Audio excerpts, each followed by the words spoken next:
وزارة التمويل المالي والتشغيل الوكالة التونسية للتمويل المالي، وأنا تو موجود من عام المفروض تنتهي الأشغال في 13 سبتمبر 21 ولا مركز خراب. وشوف الخراب شمل الدولة التونسية في كل المجالات، وهذا مثال من بين الأمثلة عن الخراب في كل المواقع. إن كانت هناك مشاكل قانونية كان المفروض يتم حلها بسرعة، مش تبقى مرتع. هذا مركز تكوين المهني لا ما في حد شيء تقريبا. مركز تكوين مهني موجودة كان الرخامة، مركز التكوين المهني والتشغيل.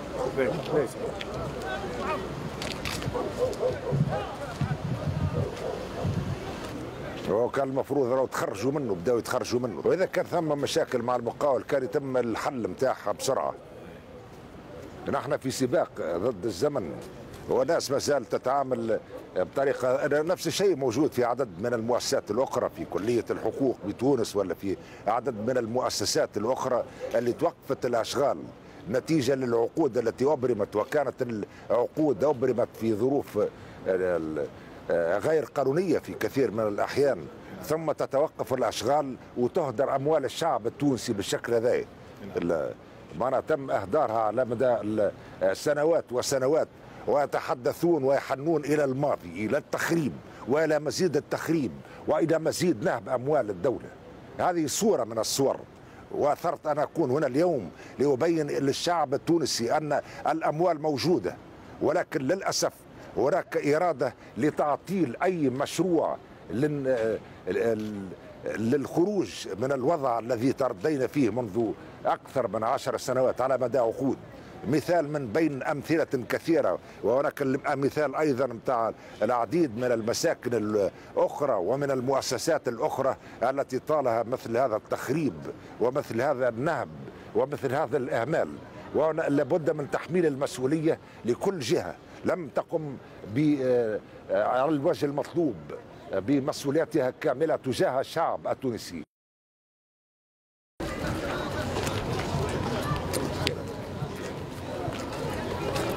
المقاول سيد الرئيس هز الفلوس ومشي، كان كنا نخدموا لاباس علينا.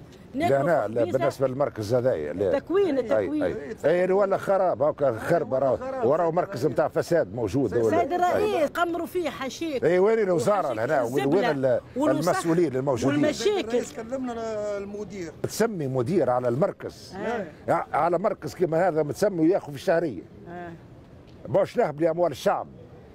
اي المدير عاون سيد الرئيس يرحم والديك. انا جيت انا نعاون بالامكان وعلى قاعده العدل بالنسبه للناس كل ما دام فما امكانيات. 200,000 انا تعطي في 200,000 عندي كرني الابيض. كل كرني ابيض وكل المشاكل نتاع الكرني الابيض ما تعمل حتى شيء 200 دينار، ولكن ما دام الاموال بالشكل هذا كنا نخدموا وناكلوا في خبيزه الحمد لله. وما دام اهمال بالشكل هذا وتهاون بالشكل هذا كل واحد يتحمل مسؤوليته فيها.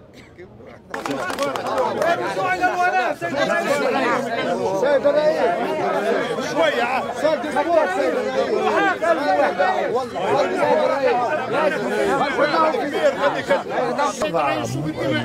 كارثي منذ عشرات العقود، وتشوف المعتمد ولا غير المعتمد المسائل هذه باش تتبعها وكل مسؤول يتحمل مسؤوليته مهما كان موقفه. عندنا برشا بطاله لهنا وعندنا برشا تهميش برشا لازم او عندنا مثلا لهنا عندنا البطاله دي مثلا مماثل ولا نتاع فساد. علاش ما يعملوا ستار سبور حاجه خلي العباد هنا صغار على الاقل يتكونوا نخدم لهنا ما ثماش. هذا علاش موجوده وعلاش ما تكونتش تكوين مسكر عنده برشا لهنا. سيد الرئيس اهم شيء 136 شركه جابها بطاطا سيد الرئيس. والله سيد الرئيس انبوبه ما تشعلش في كيس جبنه سيد الرئيس.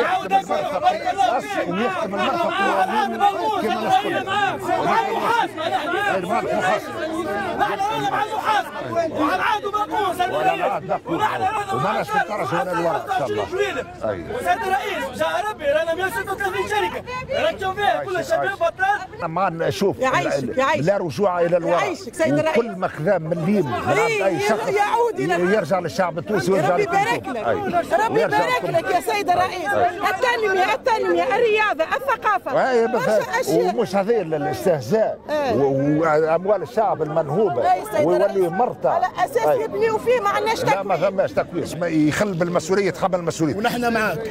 نحن معاك يتحمل مسؤوليته واي مليم يرجع للشعب التونسي. نحن معاك. واي محاوله لضرب الشعب التونسي بالصدور 137 مؤسسه. شوف يا راني نعرفها قبلك انت جبل الجلود وسيدي فتح الله قبل ما تولد انت معنا الوضع الكارثي اللي موجوده فيه المنطقه هذه الكل معنا جبل الجلود والمناطق وبن عروس ولايه بن عروس معنا كيفاش تم انشائها وفي نفس الوقت خلاوها في الحاله اللي هي عليها. السياسيين عملوا لنا قنطره نتاع انتخابات السيد الرئيس. انت المنقذ الوحيد وربي معاك. وربي معنا ان شاء الله.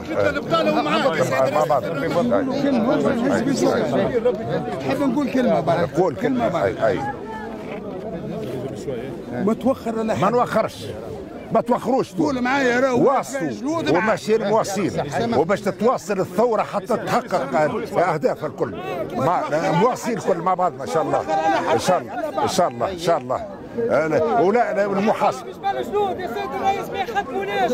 لا تو شوف المشاكل كلش الكل يد واحده ونمشيو الى الامام ان شاء الله. سير حمامات من عندك يا سيد الرئيس. معاك يا سيد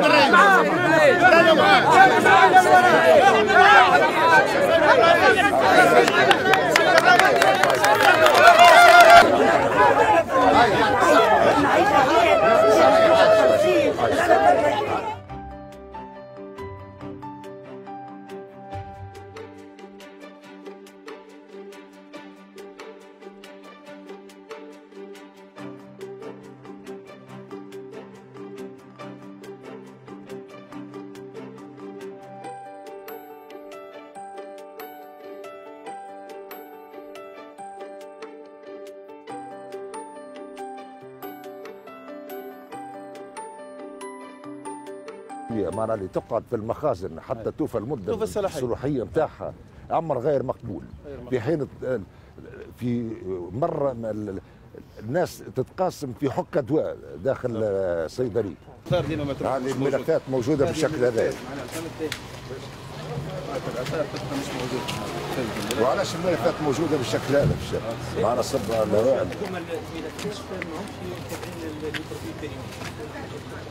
اي ولكن مش مكانهم الملفات المفروض ارشيف وراء بنظر سلام. لما يقعد الارشيف بالشكل هذا امر مش طبيعي وهي مشكله في تونس في الاداره التونسيه. الارشيف هو اقل شيء في الاداره كانوا ما ثماش ما حتى اللي يحطوه في الارشيف كانوا معاقب. برشا اللي مشاو الارشيف اتلفوه في عديد واتلفوه قصدا ويفترض انه في كل اداره ثم ارشيف لانه يحمل تاريخ الاداره الاداريه.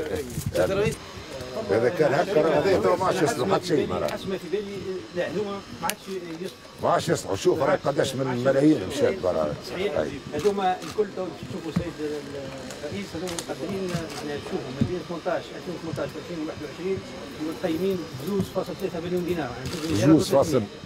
اي ومن بعد يقولوا الدوله ما عندهاش فلوس. هو حتى الخطر حتى 2016 وهذا شوف كذا نفس الشيء. اي نفس الشيء لحد الان اتلاف ولكن قبل الاتلاف يلزم نقوموا بالتفقديه الاداريه والماليه والصيدلانيه باش هكا توضح الامور خاطر ولكن ساعات تاع فساد كبير. موضوع نتاع فساد هذه هي القضيه موضوع نتاع فساد. نفس شوف هذا الواحد هذا كنا نشوف نتاع تصفيه الدم. ايوه بعد يقولوا ما فماش. وها موجود ملوح معناها في ما فيش الشمس ما عادش يصرف حتى شيء. هو يخرج لهنا السيد الرئيس كانوا نو كونفورم كان عليه امور تري ستريكت في الدواء. اي اما هو انتهت مده صلاحيته منذ مده. لا فما اللي خرجوا نو كونفورم صلاحيه نو كونفورم. وكيفاش يخرجوا نو كونفورم؟ فما دي زاناليز يتحضروا. لا مالك يجي لهنا علاش يجي بيان سور فما دي زاناليز ما تعداش. ما يخرجش ساعه الساعه اي هو بالنسبه للعمليه هذه مش عمليه سهله معناها بالنسبه لاي دواء. هو المفروض هذا المناظر هذه العمليه الموجوده المقرفه المخجله بالنسبه للشعب التونسي، واللي عنده اطارات عليا وكفاءات كبرى، ونلقاو بطبيعه الحال اموال للشعب التونسي ملقاه على قارعه الطريق. ان شاء الله ترجع.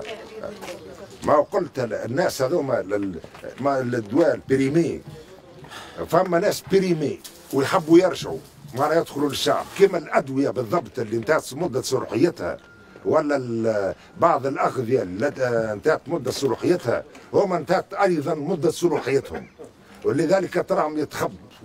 وثم الحملات المسعوره نتاع الناس المأجورين وعملاء للخارج ولجهات المشبوهه لضرب الدوله التونسيه يتحدثوا اليوم عن القضايا المتعلقه بالافارقه. نحن اثرنا على انفسنا وقت في الكوفيد نوزعوا الادويه ونوزعوا على الافارقه، ونحن نرتز بانتمائنا الافريقي، ولكن هم بطبيعه الحال تاويلهم اليوم هم يحبوا يغيروا التركيبه الديموغرافيه لتونس وترتيب وخذاو فلوس كما خذاو فلوس في عديد القطاعات الاخرى لضرب الدوله التونسيه ولضرب الشعب التونسي وضرب انتمائه. معنى العمليه ما تتعلقش هما بيريمي وما زالوا يحبوا يكونوا عندهم او يتصوروا انهم دوام. السيد الرئيس حبوا دوام الامن القومي في الحمله ليل ونهار. السيد الرئيس بالله السيد الرئيس صحة المواطن الامن. السيد الرئيس عاونها يا ربي يعاونكم معاه. هذا واجب. يرحم والديك. تحدثوا عن المؤسسه واداره المؤسسه وقطاع حيوي يتعلق بالادويه. نعم. بالنسبه للمسؤوليات ستحدد فيما بعد، وكل من اخطا بطبيعه الحال يتحمل مسؤوليه الخطا بتاعه. نعم. ما نتحدثش عن اللجان المتناصفه ولا نتحدث عن الاشخاص. نعم. وهذا تفتح لان. تفتح لان.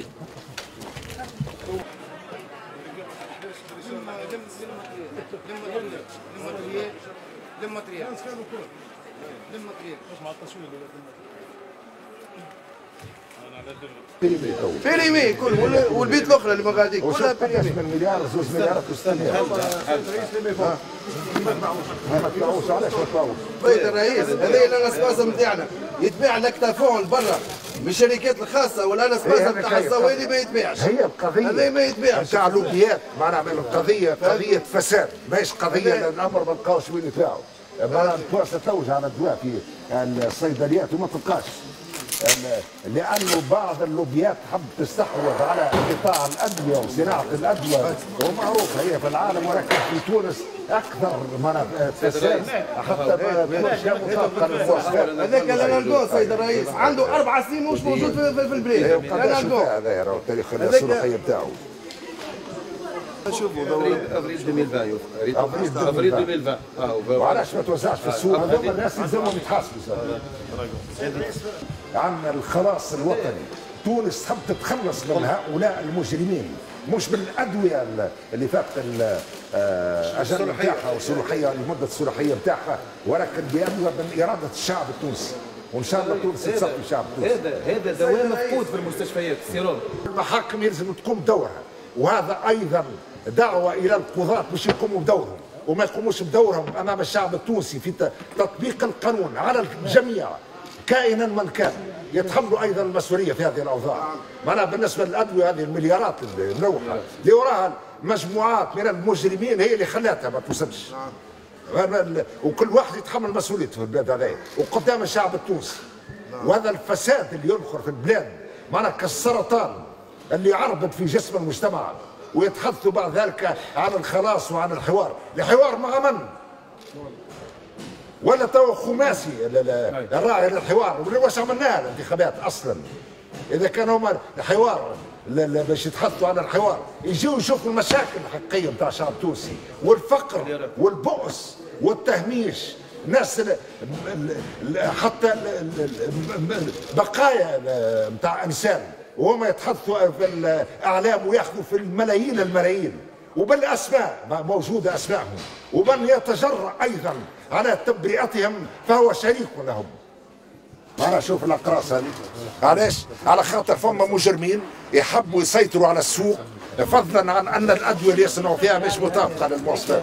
هذا يا سيد الرئيس سبيتور اللي هو السكترا اللي يبيعوا فيه العباد البر، هذا يتعدم تعدم حتى واحد ما عنده سبيطار دواء الدم الناس تموت. هذا السكترال تلقى كان السكترال اللي يتباع في الفارماسي سنترال دواء ما تلقاهش جمله يتباع، كان هو ما يتباع دواء. بعض الفضاءات الاخرى تو نلقاوها ماهيش مطابقه للمواصفات، ماهيش ادويه. او في الشاطرين هنا سيد الرئيس يجيو يحكيوا لك على مشاكل شخصيه هاو طرقيه هاو شنو هاو فلان دخل هاو خرج هاو مش عارف شنو وما خلوناش نخدموا بكل صدق. ثماش مجال للعمل باش تصلح وباش تخدم. لا لابد. شوف هي حرب تحرير وطني ولا بد من تحرير الوطن من كل هؤلاء الاضرار. اما والشعب التونسي ماهوش باش يتراجع الى الوراء، ونحن نحمل الامانه في حين هما يحملوا في الواقع كان الفكر الاجرامي لتحطيم الدوله ولضرب الوطن. وهذا لابد من التصدي لهم، وانتهى هذا العصر اللي يصوروا فيه لا تاريخ الصفات ولا تاريخ المؤسسات الاخرى واللوبيات اللي قاعده تعبث باش تدفع الثمن حتى بالنسبه للعدد مش مطابقه المواصفات. مش مطابقه المواصفات، تخلي هذه المطابقه المواصفات موجوده وملوحه. اما دواء خلاص كي يوصل برسبكتيوس يقول لك هذه ما فماش، يقعد راقد حتى يشريو هذايا بعده يدخل بيريمي او شنو اللي صاير. هذا جزء راهو قليل، معناها قليل غيظ من فيض. وهذا من الناس اللي يتكلموا بالعالم ويتكلموا من ابواق هذه المأجوره والمواقع اللي موجوده في الخارج، اللي يشوفوا الواقع التونسي افضل لهم من الخيانه، واللي مريض بالخيانه ما فيش دواء ما يبراش. لا قداش سوق؟ في الكل قايمينهم 2.3 مليون دينار. 2.3 مليون دينار والناس بين تشكي كل ما عنديش ما بين 2018 و 2021. لا والاخر ما يلقاش ما يتعشى. تم تهميش عدد كبير امانه، وحتى ابقائهم في مكتب يكاد يكون مغلق وكانه سجن. ولا بد من محاسبه الجميع على قدم المساواه، تطبيق القانون وعلى القضاة ان يطبقوا القانون. واليوم دعوه مره الثالثه للقضاة انهم يطبقوا القانون، واللي ما يطبقش القانون اللي كما البارح لا تم اطلاق السراح مجرم متخفي على مجموعه من الوثائق التي تتعلق بالاغتيالات. صحيح. والحمد لله الامن الاخذاء ارض في المحمديه والاموال 300 مليون، هذا فضلا عن عديد المؤيدات المتعلقه بقضايا اغتيال وبقضايا اجراميه، ثم يطلق سراحه. لو كان جاء المواطن التونسي يسرق حق سردينه راهو بالوقت مشى يطلق سراحه.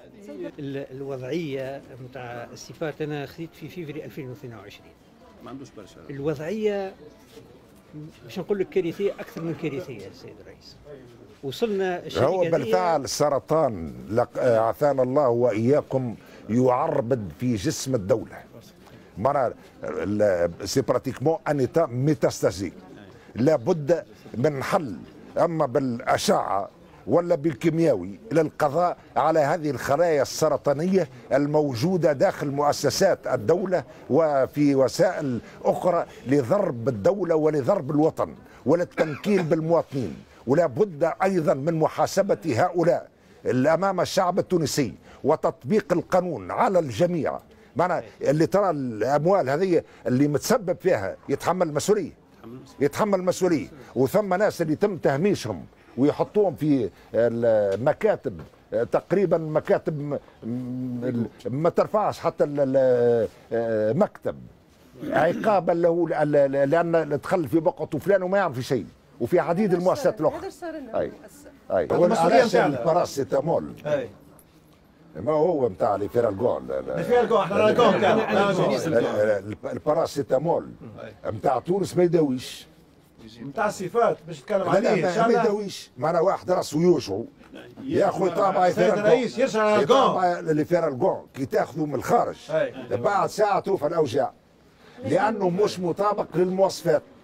وهذا اجرام نعرفوا صناعه الادويه وعالم الادويه في العالم، وحتى الادويه اللي تجينا من الخارج مش نفس الادويه اللي توزع في دول اخرى، نعرفوا هذا، ولكن عندنا الامكانيات للتصنيع وباش تكون مطابقه للمواصفات، وعندنا كفاءات عليا قادره ايضا على صناعه الادويه. يوم يطلبوا فيهم في الخارج التونسيين الاطباء والصيادله والمهندسين اللي حتى للابقاء على تونس في الوضعيه هذه. كل خطوه اخذتوها حسيب الله وحسيب الشعب، ولا اخاف في الحق لومه لائم. وجيت لهنا الموقع هذايا لاني يلزم المسؤوليه حتى من ذلك، ولا بد الكل تتكاتف الجهود مع بعضنا لانقاذ الدوله التونسيه ولانقاذ الوطن. والكل وتونس راهي تنجم تكون من تونس الشركات الوطنيه الكل رابحه. علاش خاسر؟ علاش خاسر؟ كانت في علاش خاسر؟ فما قطاعات اللي تم المرافق العموميه، القطاع الصيدله وقطاع الطب ولا المستشفيات الى اخره، لابد من توازن، ولابد هناك الصناديق نتاع الضمان الاجتماعي ولا الكنان الى اخره والسيناساس الى اخره. لابد ايضا لنا التوازن المالي بطبيعه الحال ضروري، ولكن ايضا التوازن المالي لتغطيه، لانه مش الناس كل المواطنين قادرين باش يشريوا الادويه بالاسعار هذه، لابد من تحقيق التوازن بالنسبه للمؤسسات، ولابد ايضا من مراجعه العديد من المقاييس المعتمده في صناديق الضمان الاجتماعي وصناديق التامين على المرض الى اخر ذلك. في هذه الصناديق اللي يقولوا عندنا قاعده معطيات، فما الالاف ياخذوا في جرايات وهما عند الله سبحانه وتعالى. لا متوفين، اي متوفين. معناها الفساد ضارب في كل مكان، ولا ما نجموا نوصلوا للتوازنات الحقيقيه وتمكين الشعب من حقه في الصحه وفي التعليم وفي السكن وفي الحياه الكريمه الا بتطهير الاداره وبتطهيرها من اللوبيات. يعني اللي يحصل هذا اللي شفته اليوم ما هوش طبيعي، النتيجة لتدخل بطبيعة الحال جهات أخرى حتى تبقى الأدوية هذه زوز مليارات. هي نمشي نبني بهم مدرسة ولا نمشي مستوصف ولا حتى المستوصفات للأسف اللي يبنيوا فيها ماهيش مطابقه اصلا للمواصفات المطلوبه. معناها الخط الاولاني حتى ينقص عليه لا حتى بوليتيك دو سونتي حتى او نيفو دو الاركيتكتور. بالامكان ثم طاقات موجوده، ثم ناس تحب الشركه وثم ناس كيف والله ثم ناس مستعده تخدم ليل ونهار من اجل بلادها ومن اجل الشعب التونسي، وانتم قاعدين لنا معناها اطارات عليا وتجموا بالفعل نختصروا المسافه في التاريخ في الزمن، قادرين باش نوصلوا نحققوا مطالب الشعب التونسي وقت اللي انتهروا البلاد من الناس اللي تحاول ضرب الشعب، ضرب الدوله، الاحتكار. تو كيقولوا دوات ما ثماش، ما ثماش، وصلوا دوات تمشي للفارماسي يقول لك ما ثماش. علاش ما ثماش؟ على خاطر لا فما المشكل هذاك ولكن في نفس الوقت ثم مجموعات هي اللي تحتكر في جمله من الادويه هذا فضلا عن الادويه كما قلت اللي مش مطابقه للمواصفات والقوانين. اذا كانت مش متلائمه هي مشغوله باش تكون تخدم المجموعه تعبر عن الاراده العامه. لا هي للاسف القوانين اللي توضعت في السنوات الاخيره وحتى قبل السنوات الاخيره توضعت على المقاس لخدمه مجموعه من الاشخاص ولا العائلات ولا اللوبيات الى اخر ذلك. معنى القوانين نفسها مجعوله كما على القياس. جاي تسرق راهو كبيره ملفات كل عندك. لا شفت لا جات هذاك على جيت خاطر شفت الملفات. الملفات الكل راهو. اي شفت الملفات. الصحه في باله. لا تبع فيه الملف. فما سياسه بتاع دوله يلزمها تكون واضحه في كافه المؤسسات، واي شخص مهما كان مرة تجاوز القانون يتحمل مسؤوليته. معقول. بارك الله فيك. بارك الله فيك.